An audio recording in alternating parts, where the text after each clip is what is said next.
Well, this is something completely normal, really. It's something that all of us have, every single human. We come from the same place. We all have the same integrity. Then we have the program already to be what we are. The problem is that later we just distort everything. Everybody really knows when they read this book, they feel that they knew that already, that there's nothing new, that there's something that they hear from the grandfathers, the whole generation. But to write this book, it was a challenge to make it simple, easy to understand, and mainly that anyone can apply it in their life. And it worked because it's already translated to the 6 different languages. Wow. Mm-hmm.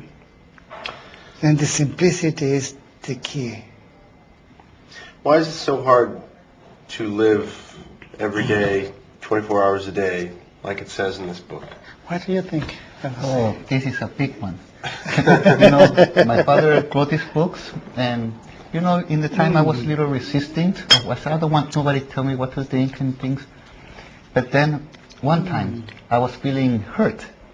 So one of the teachings that my father gave me is when feel hurt, that's when one take it to action. So when I feel it that, I said, okay, I was alone. So I took this book and I said, like he said, oh my gosh, I know this already. I know this because deep inside I know what it is good, what feels good. So in that moment I can see the whole things in my mind, trying to stop it, all the doubt, all the assumptions that I make, all the excuses of why not to get to that point that I know, because sometimes confronting the truth is one of the hardest things to do, because it's the point of detaching and letting go. When we feel this, it's the most perfect opportunity, like my father said to me. You will become warrior only when you jump off. No one throws you to the sea, that you jump and you know how to swim. And you will not know until you are thrown into that ocean and you swim by yourself. Yes, we can say that oral tradition is not like going into school and they start to teach you from A, B, C. No. Oral tradition, what really is that you take your apprentice, you push him to have an experience, and the apprentice will know what is the experience. He will make the story about the experience. For example, one day I was giving a big lecture. It was like maybe 600-700 people in that lecture. And Jose was in the first file hearing what I was saying.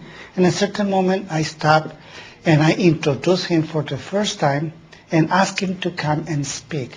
He never was doing before. I pushed him to an experience of life. Then he stand up and he started speaking to 700 people just like that. Maybe you can share that with him.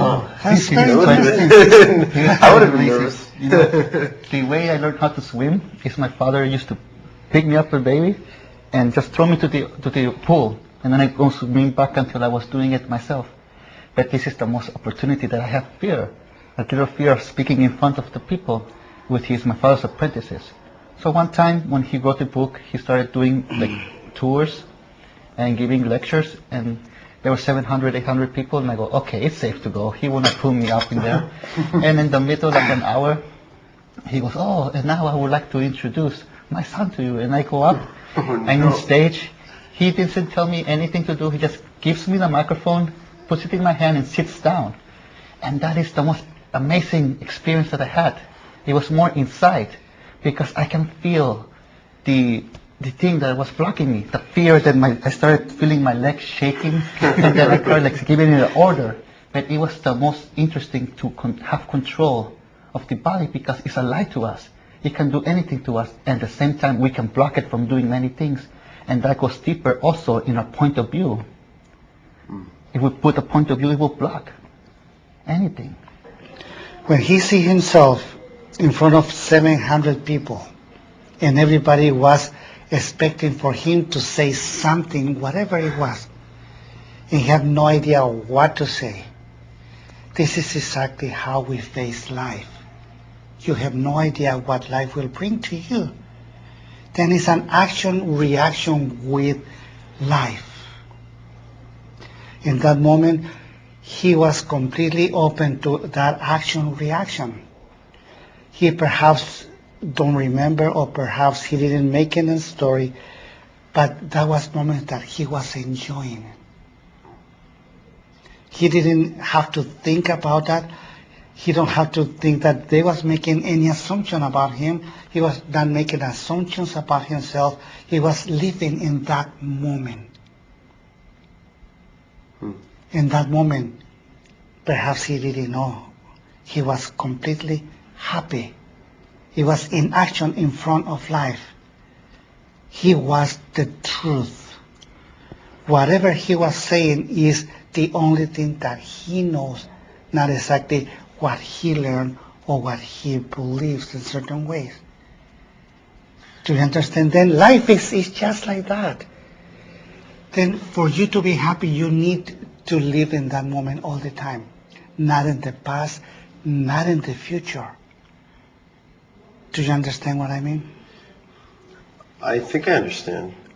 My question is about sort of like the boring parts of life, you know what I mean? Like, I want to make movies, but then I get on the movie set and it's like, I'm sitting here waiting for 3 hours while they adjust the lights. I mean, how can I really be feeling it, you know, when it's like it's boring? This is the art, the passion of the artist, which Tolle means artist. And when you have that passion for life, you have the passion for yourself because you're giving it to yourself and you're not letting nobody take that away. Because in my dream, I know that if I don't judge myself, no one else can judge me. I know that I'm perfect because this is the way God made me in whatever.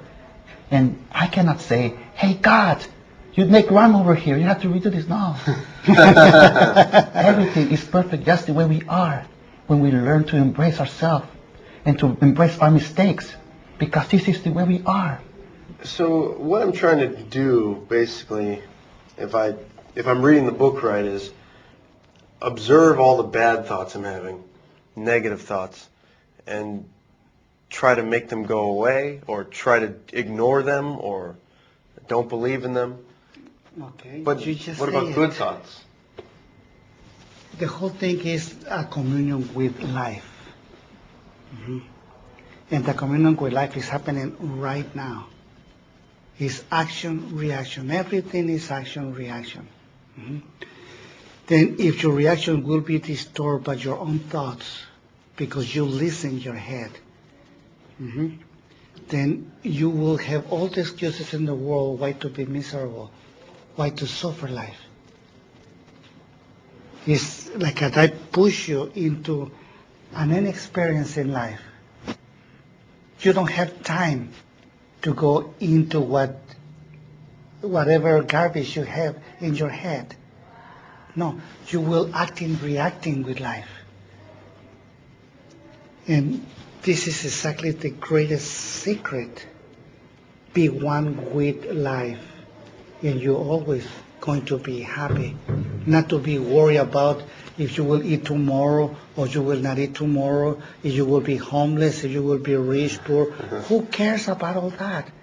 What is important is to enjoy every single moment of your life.